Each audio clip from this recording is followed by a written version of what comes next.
सर्वे भवन्तु सुखिनः। प्यारे सहपाठियों, शुरू कर रहे हैं हम लोग इंडियन पॉलिटी, भारतीय राज व्यवस्था। आसान भाषा में हम लोग सीखेंगे भारत के संविधान को। इसमें जिन चैप्टर्स पे हम लोग बात करेंगे उनमें भारतीय संविधान की रचना, समस्याएं और चुनौतियां, भारत में संवैधानिक विकास, संविधान की विशेषता और प्रकृति, संविधान की उद्देशिका और उसका महत्व, संविधान का संशोधन अनुच्छेद 368 के अंतर्गत होता है, उसको पढ़ेंगे। संघीय विधानमंडल, संसद के बारे में पढ़ेंगे। राज्य विधानमंडल या व्यवस्थापिका के बारे में, पंचायती राज के बारे में पढ़ेंगे हम लोग। संघीय कार्यपालिका, आपातकालीन प्रावधान, राज्य इकाई राज्य की कार्यपालिका, भारत में दबाव गुट, संघीय न्यायपालिका, सर्वोच्च और उच्च न्यायालय अनुच्छेद 124 से 147 तक का जो जिक्र है उसको पढ़ेंगे। इसके बाद देखेंगे हम लोग न्यायपालिका में क्या क्या पढ़ना है। तो संघीय न्यायपालिका, उच्च न्यायालय और सर्वोच्च न्यायालय। राज्यों में उच्च न्यायालय पढ़ेंगे। अधीनस्थ न्यायालय, न्यायिक जवाबदेही, संसद बनाम न्यायपालिका, कुटुंब न्यायालय, लोक अदालतें, लोकहितवाद, न्यायपालिका, न्यायिक सक्रियता, न्यायपालिका की समस्याएं आदि चीज़ों को हम लोग देखेंगे। अधिकरण में अधिकरण का अर्थ, अधिकरण की आवश्यकता क्यों पड़ी, अधिकरण एवं न्यायालय में अंतर क्या है, केंद्रीय एवं राज्य प्रशासनिक अधिकरण क्या है, उपभोक्ता के संरक्षण के लिए आयोग बनाए गए हैं, उसको पढ़ेंगे। सेना न्यायालय द्वारा विचार, विदेशी मुद्रा के लिए अपीलीय बोर्ड है, उसको पढ़ेंगे हम लोग। आयकर अपील अधिकरण और राष्ट्रीय हरित न्यायाधिकरण, जिसको एनजीटी के नाम से भी जानते हैं। उसके बाद देखेंगे हम लोग संघीय व्यवस्था। संघीय व्यवस्था में विधायी, प्रशासनिक एवं वित्तीय संबंध देखेंगे। केंद्र तथा राज्य के बीच जो टकराव होता है उसको पढ़ेंगे। नियोजन एवं भारतीय संघ, क्षेत्रीय दलों का भारतीय संघ पर प्रभाव क्या पड़ा है, संघीय व्यवस्था पर वैश्वीकरण का प्रभाव देखेंगे। उसके बाद देखेंगे संवैधानिक पद जैसे महान्यायवादी, महाधिवक्ता और महालेखा परीक्षक के बारे में पढ़ेंगे हम लोग। संवैधानिक आयोग के बारे में निर्वाचन आयोग, संघ लोक सेवा आयोग, वित्त आयोग और राष्ट्रीय जातीय तथा जनजातीय आयोग के बारे में पढ़ेंगे। गैर संवैधानिक आयोग के बारे में देखेंगे तो योजना आयोग, राष्ट्रीय विकास परिषद, राष्ट्रीय मानव अधिकार आयोग के बारे में, और विनियामक संस्थाओं में देखेंगे बीमा विनियामक एवं विकास प्राधिकरण के बारे में और सेबी के बारे में, जिसको भारतीय प्रतिभूति एवं विनिमय बोर्ड के नाम से भी जाना जाता है। तो चलिए आज शुरू करते हैं हम लोग पहला चैप्टर, भारतीय संविधान की समस्या और चुनौतियां कैसे रही हैं उसको पढ़ेंगे। तो भारतीय संविधान न तो किसी संयोग की उत्पत्ति है और न ही क्रमिक विकास का परिणाम। इसकी रचना एक संविधान निर्मात्री सभा द्वारा लगभग 3 वर्षों के विचार विमर्श के उपरांत की गई है और इसे एक निश्चित तिथि पर अंगीकृत करके एक निश्चित तिथि पर लागू किया गया है। दूसरे शब्दों में हम लोग इंग्लैंड की बात करते हैं तो वहाँ पे संविधान लिखित नहीं है। वहीं भारत की बात करें तो भारत का संविधान निर्मित और लिखित है। भारत का जनतंत्रीय शासन व्यवस्था शताब्दियों के विकास का परिणाम है जो मूलतः परंपराओं पर आधारित है। वे नियम जिनके आधार पर इंग्लैंड में सरकार के विभिन्न अंगों का गठन और कार्य संचालन होता है न तो पूर्णतया लिखित है और न ही किसी एक पुस्तक के रूप में उपलब्ध है। इनमें से अधिकांश नियमों को औपचारिक रूप से न तो अपनाया गया है और न ही उन्हें लेखबद्ध किया गया है। संभवतः यही कारण है कि डी टॉकवेली ने यह कह दिया है कि इंग्लैंड में कोई संविधान ही नहीं है। अगर भारत के संविधान की बात करें तो इसको लिखने में कितना समय लगा है, डॉक्टर अंबेडकर साहब का योगदान कितना रहा है, और अंबेडकर साहब के साथ साथ ही बाकी जो भारतीय नेता हुए उनका कितना योगदान रहा है, उसको हम लोग नहीं मिटा सकते हैं, नहीं भुला सकते हैं। विश्व के आधुनिक संविधानों में अमेरिका सबसे पहला देश है जिसने 1676 में फिलाडेल्फिया में आयोजित एक सम्मेलन में अमेरिकी संविधान की रचना की और 1789 में उसे लागू किया। भारत में स्वाधीनता की मांग में ही संविधान बनाने की मांग छुपी हुई थी। 1895 में बाल गंगाधर तिलक के निर्देशन में तैयार किए गए स्वराज विधेयक में भारत के लिए संविधान बनाने हेतु एक संविधान सभा को गठित करने की बात कही गई थी। 1922 में महात्मा गांधी ने यह विचार व्यक्त किया कि भारतीय संविधान भारतीयों की इच्छानुसार ही होगा। 1924 में मोतीलाल नेहरू ने ब्रिटिश सरकार के सामने संविधान सभा के निर्माण की मांग प्रस्तुत की। एम.एन. राय ने भी स्पष्ट रूप से संविधान सभा के गठन का विचार प्रस्तुत किया गया। पंडित नेहरू के प्रयत्नों से कांग्रेस ने औपचारिक रूप से यह घोषणा की कि यदि भारत को आत्मनिर्णय का अवसर मिलता है तो भारत के सभी विचारों के लोगों की प्रतिनिधि सभा बुलाई जानी चाहिए जो सर्वसम्मति से संविधान का निर्माण कर सके और यह संविधान सभा होगी। 1936 में लखनऊ में आयोजित कांग्रेस अधिवेशन में संविधान सभा के विषय में चर्चा हुई और 1937 तथा 1938 के अधिवेशन में संविधान सभा की पुनः मांग की गई। 1938 के कांग्रेस अधिवेशन में यह प्रस्तुत पारित किया गया कि एक स्वतंत्र देश के लिए संविधान निर्माण का एकमात्र तरीका संविधान सभा है। सिर्फ प्रजातंत्र और स्वतंत्रता में विश्वास न रखने वाले ही इनका विरोध कर सकते हैं। इस मांग की पुष्टि करते हुए महात्मा गांधी ने कहा कि हम ऐसी संविधान सभा चाहते हैं जो भारतीय मस्तिष्क का वास्तविक दर्पण हो।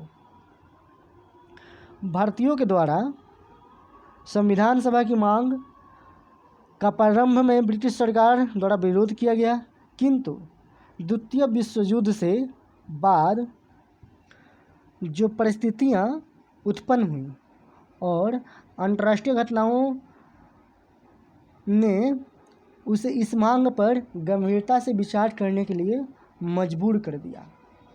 अगस्त 1940 में ब्रिटिश सरकार ने यह प्रस्ताव पारित किया कि भारत का संविधान स्वभावतः स्वयं भारतवासी ही तैयार करेंगे। 1942 में क्रिप्स योजना के अंतर्गत ब्रिटिश सरकार ने यह घोषणा की कि भारत में एक निर्वाचित संविधान सभा का गठन किया जाएगा जो युद्ध के बाद भारत के लिए संविधान तैयार करेगी। लेकिन भारतीयों ने विविध कारणों से क्रिप्स योजना को अस्वीकार कर दिया। संविधान सभा का निर्माण होता है। अगस्त 1946 में भारत में आए कैबिनेट मिशन द्वारा किए गए संविधान सभा के गठन के प्रस्ताव को भारतीय नेताओं ने स्वीकार कर लिया। मिशन का यह विचार था कि तत्कालीन परिस्थितियों में वयस्क मताधिकार के आधार पर संविधान सभा को निर्वाचित करना संभव न होगा, अतः प्रांतीय विधानसभाओं द्वारा संविधान सभा को निर्वाचित किए जाने का प्रस्ताव पारित किया गया। कैबिनेट मिशन योजना में 389 सदस्यीय संविधान सभा के गठन की व्यवस्था की गई थी। इसमें 292 ब्रिटिश प्रांतों के प्रतिनिधि, 4 चीफ कमिश्नर प्रांतों के प्रतिनिधि और 93 देशी रियासतों के प्रतिनिधि थे। इस योजना के अनुसार प्रांतों के बीच स्थानों का विभाजन इनकी जनसंख्या के आधार पर किया जाना था और ऐसा किया गया। 10 लाख की जनसंख्या पर एक प्रतिनिधि लेने का नियम अपनाया गया। प्रत्येक प्रांत के लिए निर्धारित स्थानों को उनमें निवास करने वाली प्रमुख जातियों के बीच उनकी जनसंख्या के आधार पर विभाजित कर दिया गया। यह भी प्रावधान किया गया कि प्रत्येक जाति के प्रतिनिधि उस जाति विशेष के सदस्यों द्वारा निर्वाचित किए जाएंगे। मतदाताओं को 3 श्रेणियों साधारण, मुसलमान तथा सिख केवल पंजाब में बांटने का निश्चय किया गया। देशी रियासतों के प्रतिनिधियों के चुनाव के लिए एक समझौता समिति का प्रावधान किया गया। कैबिनेट मिशन योजना के अनुसार जुलाई 1946 में संविधान सभा के चुनाव हुए।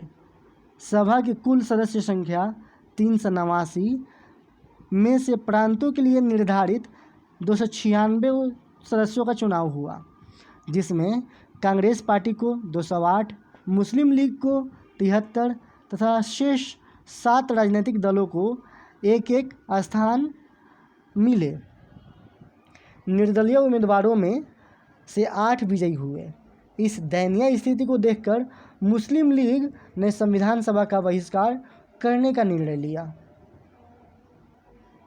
संविधान सभा का गठन, आपत्तियां और आलोचनाएं। स्वतंत्रता के समय जो परिस्थितियां थीं उनमें यह संभव नहीं था कि जनसाधारण द्वारा संविधान का प्रत्यक्ष रूप से चुनाव कराया जाए या संविधान को जनमत संग्रह के लिए रखा जाए। इसलिए संविधान सभा का चुनाव प्रांतीय विधानमंडलों और देशी रियासतों द्वारा कराया गया। कैबिनेट मिशन योजना को भारतीय नेताओं ने काफ़ी वाद विवाद के बाद से स्वीकार किया था। वह भारत पर जबरदस्ती थोपी नहीं गई थी, अतः उसके पीछे भारतीयों की सहमति थी।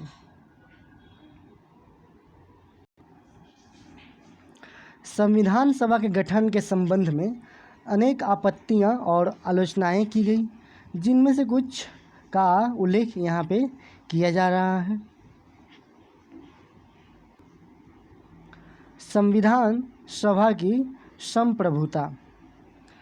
संविधान सभा के एक सदस्य ने यह कहा है कि संविधान सभा एक संप्रभु संपन्न संस्था नहीं है और उसकी शक्तियाँ मूलभूत सिद्धांत और प्रक्रियाओं द्वारा दोनों ही दृष्टि से मर्यादित है। उनका तर्क यह था कि यह संस्था ब्रिटिश सरकार द्वारा कैबिनेट मिशन के माध्यम से स्वीकृत किया गया था और संविधान सभा कैबिनेट मिशन योजना के अनुसार ही कार्य करने के लिए प्रतिबद्ध थी।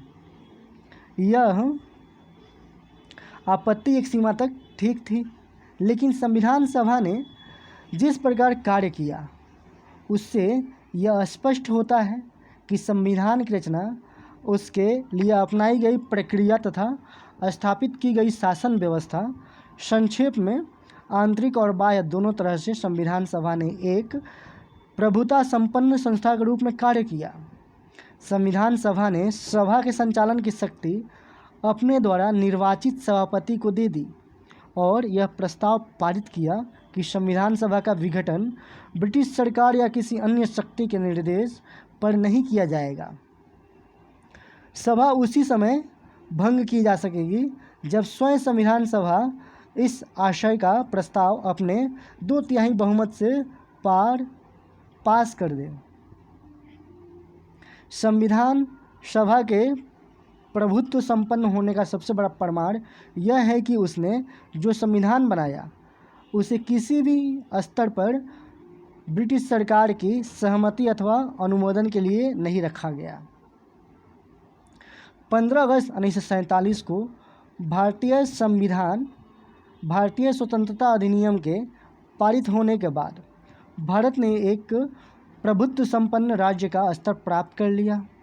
यह उल्लेखनीय है कि संविधान निर्मात्री सभा का गठन जुलाई 1946 में हो गया था, किंतु संविधान स्वतंत्रता मिलने के बाद 2 वर्ष बाद तैयार हुआ। अतः संविधान निर्माण के मामले में ब्रिटिश सरकार के दबाव या हस्तक्षेप का प्रश्न ही नहीं उठता। निष्कर्ष रूप में यह कहा जा सकता है कि संविधान सभा के गठन की वैधानिक पहल पहले ही हो गई थी।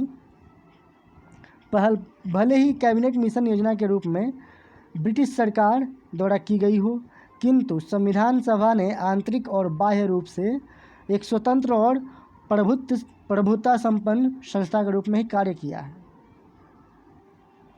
अगर दूसरे पॉइंट को देखते हैं हम लोग, तो संविधान सभा का प्रतिनिध्यात्मक स्वरूप।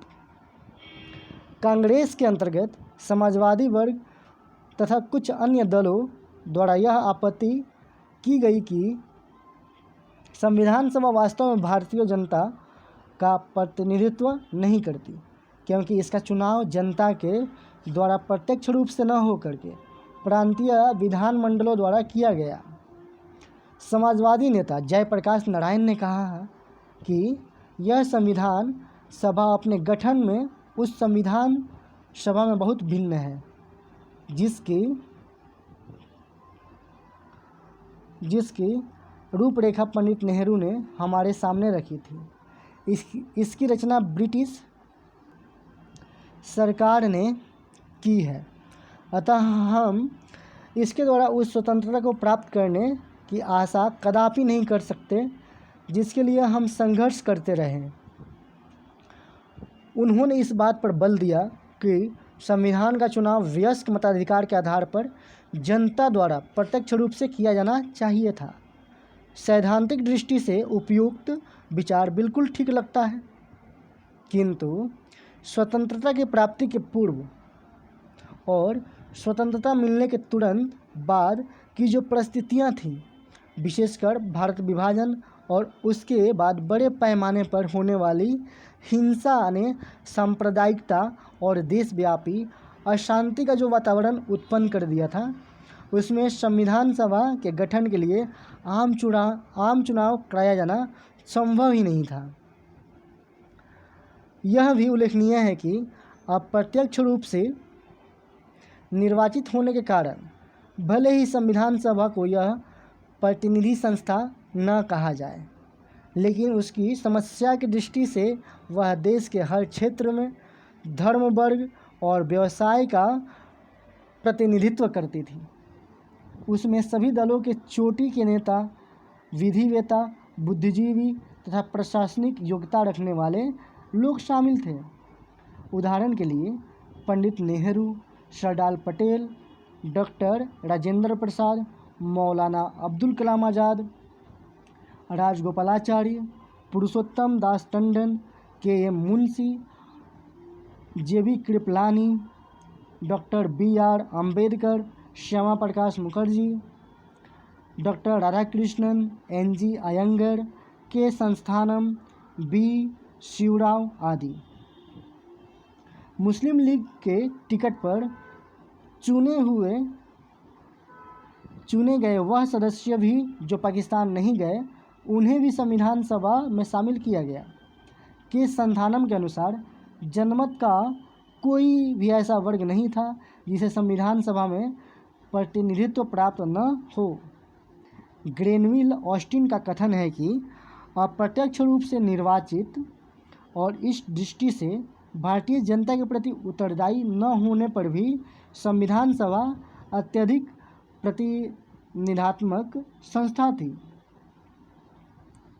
संविधान के पीछे लोक स्वीकृति, पॉपुलर सैंक्शन का अभाव होना, तो इस बात पे विचार करते हैं हम लोग। संविधान के विरुद्ध यह भी आपत्ति की गई है कि उस पर जनमत संग्रह कराए बगैर ही उसे लागू कर दिया गया।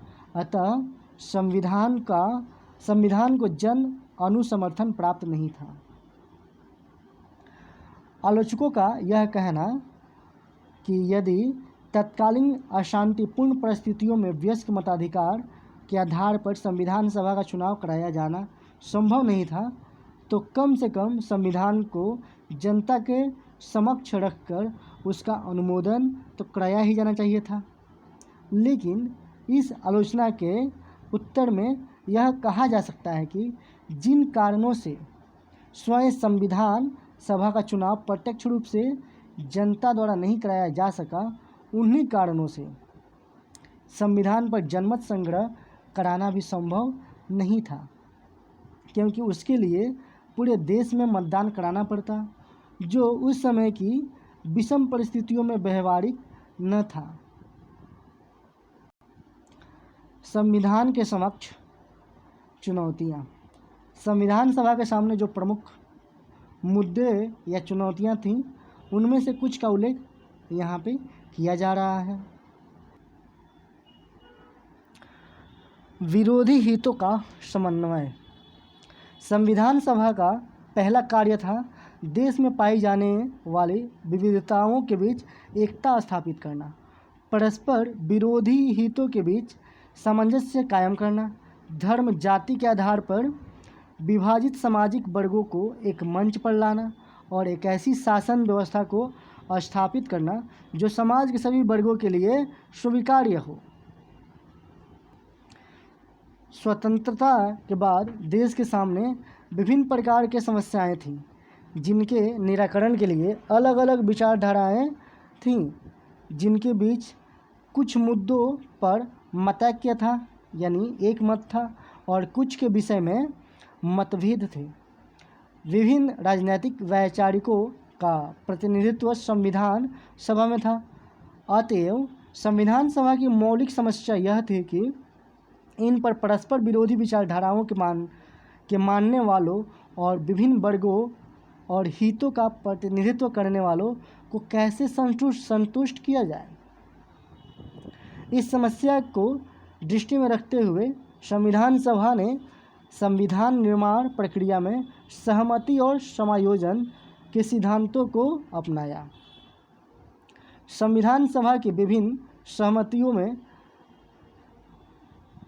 समितियों में सभी वर्गों, हितों और विचारधाराओं को प्रतिनिधित्व दिया गया और इस बात का प्रयास किया गया कि मात्र संख्या के आधार पर निर्णय न लिया जाए, वरन सभी की सहमति से कार्य किया जाए।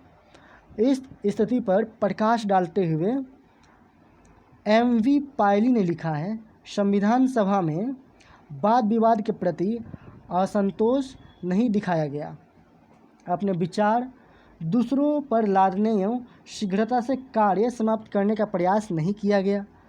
यह एक पूर्ण लोकतांत्रिक प्रक्रिया थी जिस पर भारत के लोग गर्व कर सकते हैं।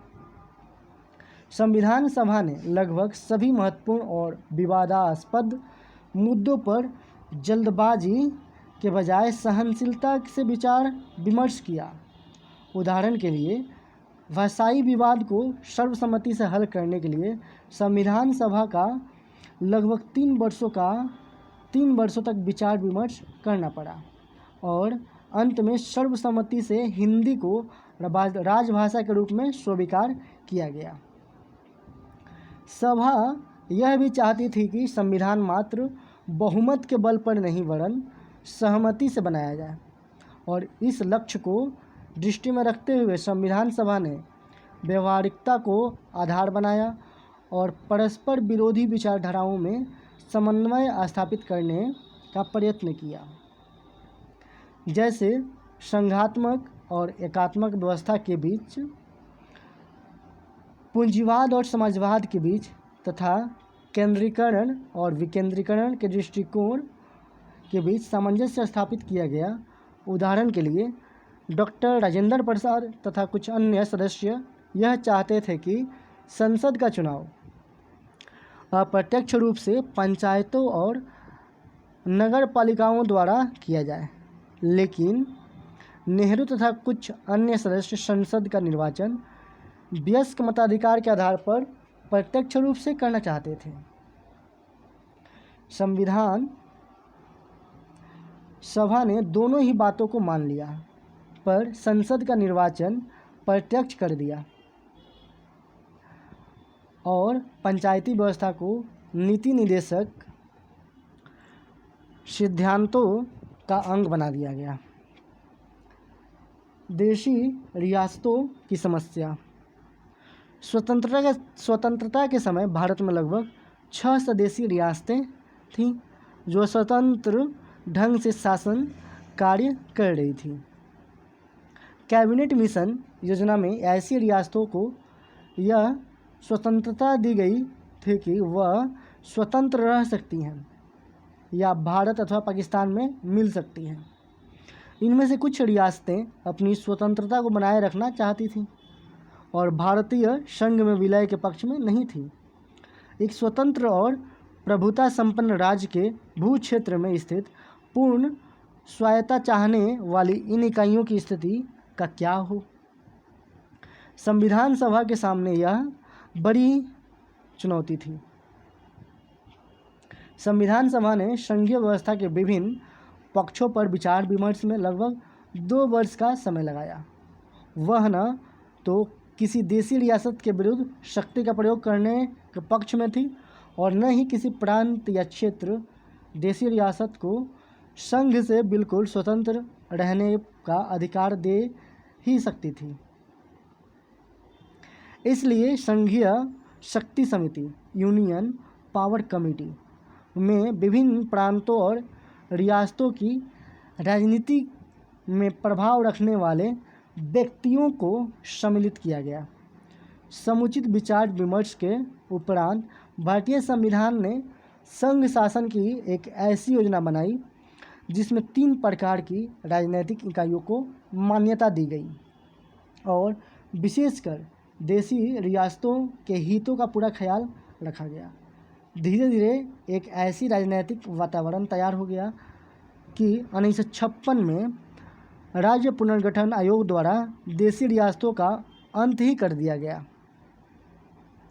सांप्रदायिकता और संविधान का स्वरूप। भारत विभाजन के समय पूरे देश में बड़े पैमाने पर हिंदू मुस्लिम दंगे हो रहे थे, किंतु हिंदू बहुमत का एक वर्ग देश में हिंदू राज्य स्थापित करना चाहता था।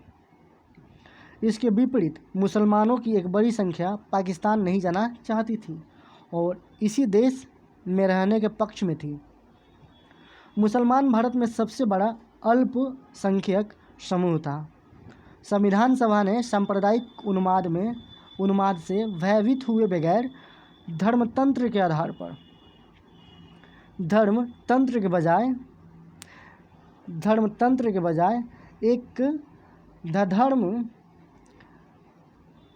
निरपेक्ष संविधान का निर्माण किया और धर्म, जाति अथवा किसी अन्य आधार पर भेदभाव किए बिना सभी नागरिकों को समान राजनीतिक अधिकार देने का प्रावधान किया गया। अल्पसंख्यकों की समस्या। भारत में धर्म, भाषा, संस्कृति आदि के आधार पर अनेक अल्पसंख्यक समूह पाए जाते हैं। धर्म के आधार पर सबसे बड़ा अल्पसंख्यक समूह मुसलमान है, जिनकी जनसंख्या देश की कुल आबादी का लगभग 12% है। शेष धार्मिक अल्पसंख्यक जैसे सिख, ईसाई आदि की संख्या 2 से 3% से अधिक नहीं है। भाषाई दृष्टि से मुसलमान सबसे बड़ा भाषाई अल्पसंख्यक समूह है। धर्म और भाषा के अतिरिक्त सांस्कृतिक दृष्टि से भी भारत के विभिन्न क्षेत्रों में रहने वाले लोगों के बीच मूलभूत विषमताएं पाई जाती हैं और विभिन्न सांस्कृतिक समूह अपनी पहचान बनाए रखने के लिए प्रयत्नशील रहे हैं। एक जनतंत्रीय शासन व्यवस्था में जो बहुमत के सिद्धांत से संचालित होती है, अल्पसंख्यकों का विशेष महत्व होता है। भारत में स्वतंत्रता पश्चात हो रहे सांप्रदायिक दंगों के परिप्रेक्ष्य में अल्पसंख्यकों की सुरक्षा और उनके हितों का संरक्षण संविधान सभा के सम्मुख एक ज्वलंत मुद्दा था। मौलाना आज़ाद चाहते थे कि सामान्य चुनाव क्षेत्र होते हुए भी मुसलमान तथा अन्य अल्पसंख्यकों के लिए सीटें आरक्षित की जाएं। सरदार पटेल इस प्रकार के आरक्षण के खिलाफ थे। संविधान सभा के 2 अल्पसंख्यक सदस्य राजकुमारी अमृत कौर ईसाई अल्पसंख्यक और बेगम एजाज रसूल मुस्लिम अल्पसंख्यक ने आरक्षण का विरोध किया। बेगम एजाज ने कहा कि जो मुसलमान भारत में रह गए हैं वे राष्ट्र का अभिन्न अंग हैं, इसलिए उन्हें विशेष संरक्षण की आवश्यकता नहीं है। संविधान सभा ने मुसलमानों तथा अल्पसंख्यकों के लिए आरक्षण की मांग को तो नहीं माना, किंतु उसने अल्पसंख्यकों के विकास के लिए विशेष सुविधाएं देने का प्रावधान किया। संविधान के भाग 3 में मूल अधिकार के रूप में अल्पसंख्यकों को अपनी भाषा, विशेष भाषा, लिपि, संस्कृति को बनाए रखने तथा राज्य निधि से सहायता पाने वाली किसी शिक्षा संस्था में किसी प्रकार का भेदभाव के बिना प्रवेश पाने का अधिकार दिया गया। अनुच्छेद 30 में धर्म या भाषा पर आधारित सभी अल्पसंख्यक वर्गों को अपनी रुचि की शिक्षा संस्थाओं की स्थापना और प्रशासन का अधिकार प्रदान किया गया।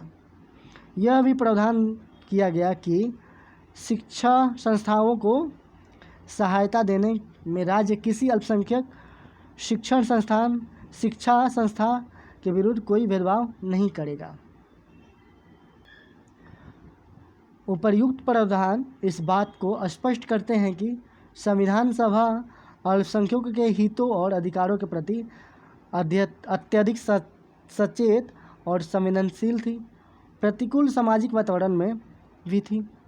संविधान सभा ने अल्पसंख्यकों की समस्या का समाधान करने का प्रयास किया।